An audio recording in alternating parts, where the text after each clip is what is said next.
So I just got back from a trip to Columbia, Tennessee over the weekend. Got a pretty good little haul here, but I want to go over a few things here before I get into it. One place I went to was called Dirt Cheap, and well, they kind of live by their name. They sell stuff dirt cheap, but unfortunately, the DVDs they were selling were old Blockbuster rentals. They had some Blu-rays, they had some DVDs. They were only 79 cents each, but a lot of them had the Blockbuster security bar in them, which is like a real long piece of plastic that holds the case shut. I wasn't really aware of it at the time. They didn't say nothing at the counter about it. When I got home, noticed that half of them was locked with this and half of them wasn't. So I looked online and I seen that they had a thing where you could use a magnet thing to kind of make it turn loose, but it didn't really work. So I ended up having to open them by force, and unfortunately, because I did this, a couple of them kind of got scratched, but I think only one of them is probably damaged beyond repair. Well, I think everything else is salvageable. That being said, here's what I got. This is the only Blu-ray they had that I had any interest in at all. It's Street Fighter, the Legend of Chung-Li. Never seen it, but I like Street Fighter, so. And I also had a case to put it in because it comes in a DVD case. But, you know, Blockbuster used to put the slips over the other slips. This is one that I've always liked. But for some reason, I never had actually bought it. But since it was 79 cents, I got it. And it looks, I mean, these discs are all pretty well mint. So if anything happened to any of them, it's because I had to force the case open. But luckily, this one didn't have to be forced open. It's The Loved Ones. Always been a favorite of mine. This is one I've heard of, but never really got a chance to see it before. It's Death by VHS from, was it Worldwide Multimedia or something like that? DVD-R, though. All their stuff's DVD-R, so that one's DVD-R. I have seen Midnight Title, Crow's Nest. Remember hearing about it. Never got the chance to see it.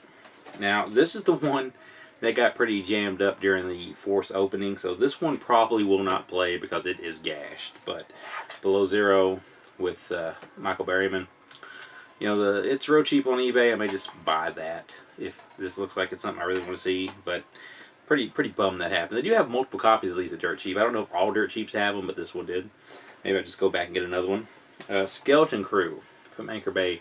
This one got a little scratch, but it's at the top of the disc. I put it in just to see if it would play a minute ago before I even started this video, and it played so far at the beginning, so hopefully it'll work all the way. The rest of these should be just fine. They seem to have the first 5 Fangoria ones. This is Germ Z. Never seen any of these Fangoria ones, so I'm looking forward to it. Fangoria Presents. This one's Axed. You know, I don't really think the Fangoria line lasted like past the first 2 runs, but it looks like some pretty cool stuff. The Sin Reaper. Cover looks cool on that one. Entity. Not to be confused with The Entity, but Entity. And I've heard this one is probably the best of the bunch. I don't know. Inhuman Resources. So, like I said, all those were fine, and you know the discs themselves are pretty good. So, if you can get it open, if it's got a thing on it without damaging it, more power to you. I went to a thrift store, and I found these next couple ones at that thrift store. These were $1 a piece here. These was, and got this old Burt Reynolds Troma release of Shark. Heard that one's decent. Don't know. Another Troma one they had randomly for $1. It's Angel Negro. I watch usually any Troma stuff, so I'm sure it'll be good. And the last one is from Independent Cinema, but it's one that I've not seen before. It's got Trent Haga in it, Suburban Nightmare. And that's pretty much it. Just a nice little run there. Just want to go through it. If you have a Dirt Cheap, you can check see if they got the old Blockbuster rentals. The one closer to my house actually had them before, but they were just in the slips. They didn't have cases. Maybe they broke all the cases and got the disc out. I don't know. But I think that's a good deal if you can find them with the cases. Even better if you can find them without the protective thingies on it.